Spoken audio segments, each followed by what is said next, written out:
Rolling into Postville with its fewer than 2,500 people, it seems like any other small eastern Iowa town. But a look down Lawler Street with its Mexican restaurant, kosher grocery, nearby Guatemalan store, and more reveals why it's called hometown to the world.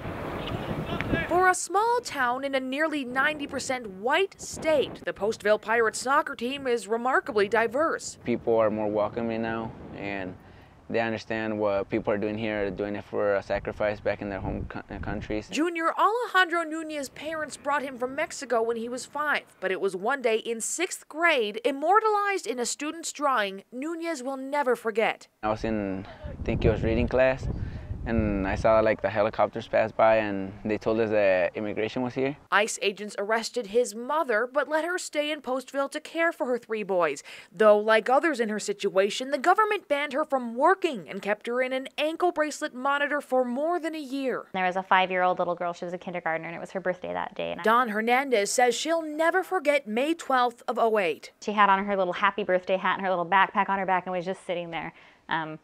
And that's the most painful memory for me to this day, even though it wasn't family, just that image of a 5-year-old child not knowing if she had parents to go home to on her birthday. The fallout fueled her successful run for Postville City Council, giving Hernandez a whole new perspective. We had many businesses close and shut down, many homes go into foreclosures. All of our property values are down 25% now because of so many houses on the market and in bad shape. Pastor Steve Brackett of Postville's St. Paul Lutheran Church says the raid is a painful memory for the community. I think there's been a sense that we've done our mourning and our grieving, and we've tried to rebuild. Kosher meatpacking company Agristar bought the plant after agri-processors went bankrupt. With it remaining open under new ownership, that has been very helpful to the community, and businesses are starting to come back. And people from cultures completely new to Postville, such as these Somali refugees, began filling the vacant jobs. I think it's been a little bit less difficult for our newer immigrant groups who have come in since the raid to become more comfortable here and to feel a little bit more accepted. Many people impacted by the raid are now looking to a brighter future, pushing for immigration reform.